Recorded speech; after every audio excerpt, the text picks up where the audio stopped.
তো দেখো বন্ধুরা, আমরা একটি সুন্দর রাশিয়ান মুরগি নিয়ে নিয়েছি। তো মুরগিটাকে নিয়ে এখন পিকনিক করা হবে।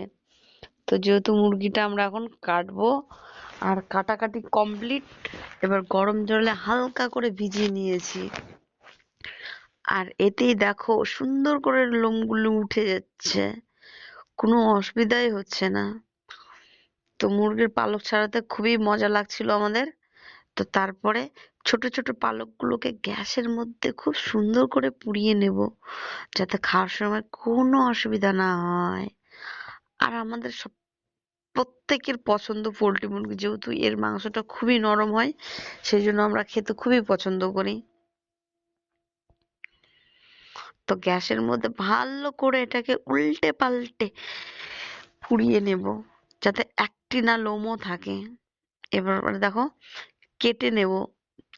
মুরগিটার ওয়েট ছিল 4 কিলো, সেই তুলনায় বটিটা খুব ছোট হয়ে গিয়েছিল।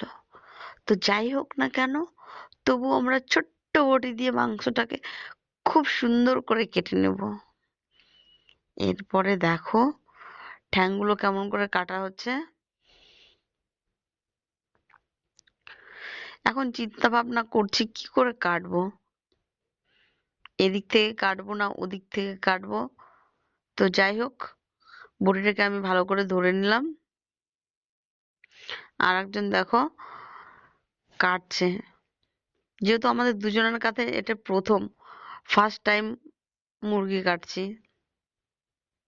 তো আমরা খুঁজছি পিঠটা কোথায় গেল। যেহেতু ওটা গলে গেলে পরে একদম মাংসটা খেতে পারবো না, তেতো হয়ে যাবে।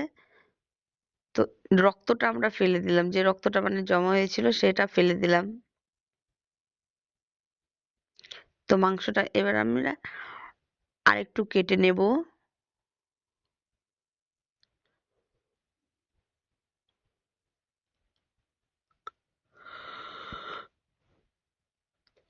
আর বটিটার ধার খুবই কম ছিল, তবুও যাই হোক না কেন, এবার ভেতর থেকে পিঠটাকে বের করে নেব।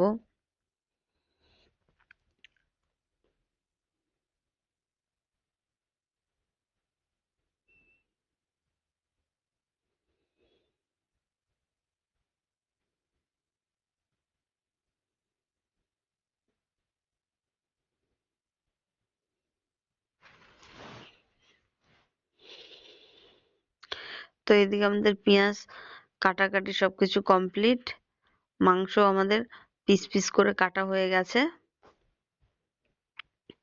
দেখতেই পাচ্ছ পিসগুলো কিন্তু খুব সুন্দর হয়েছে। আর সত্যি কথা বলতে কি, চামড়া সহ মাংস খেতে খুব ভালোই লাগে। তো বাইরে যেহেতু কোনো লাইট ছিল না, সেহেতু ফ্ল্যাশ জ্বলিয়েই মাংসগুলোকে আমরা সুন্দর করে ধুয়ে নিলাম।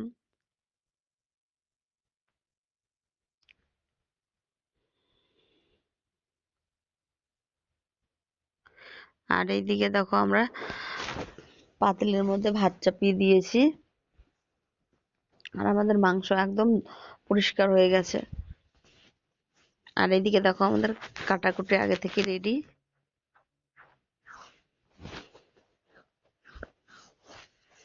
এরপরে কড়াইয়ের মধ্যে পেঁয়াজ রসুন ভাজছিলাম, এটা হালকা করে ভাজা হয়ে গেলে পরে এর মধ্যে দিয়ে দেবো পেস্ট করে রাখা মশলা। এর মধ্যে আদা জিরা যা যা লাগে, শুকনো লঙ্কা, সবকিছু আমরা পেস্ট করে নিয়েছিলাম। তো এর মধ্যে এখন মশলা ধোয়া জলটাও দিয়ে দিলাম।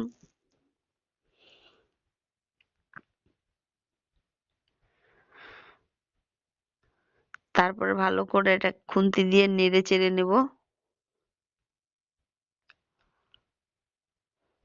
এটা নাড়তে চুড়তে দেখো মশলা থেকে তেল ছেড়ে দিয়েছে।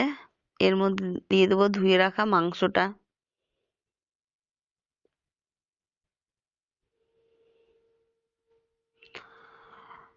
সম্পূর্ণ মাংসটা এর মধ্যে এখন দিয়ে দেবো।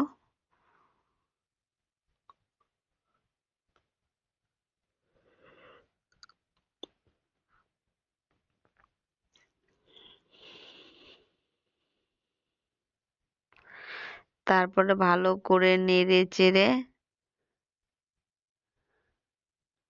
রেখে দেবো কয়েক মিনিটের জন্য। তো দেখো আমাদের মাংস কমপ্লিট। এটা কোনো ঝোল হবে না, একদম কষা কষা। Bye bye, tata. আর আমার ভিডিও যদি ভালো লাগে তাহলে অবশ্যই অবশ্যই একটি কমেন্ট।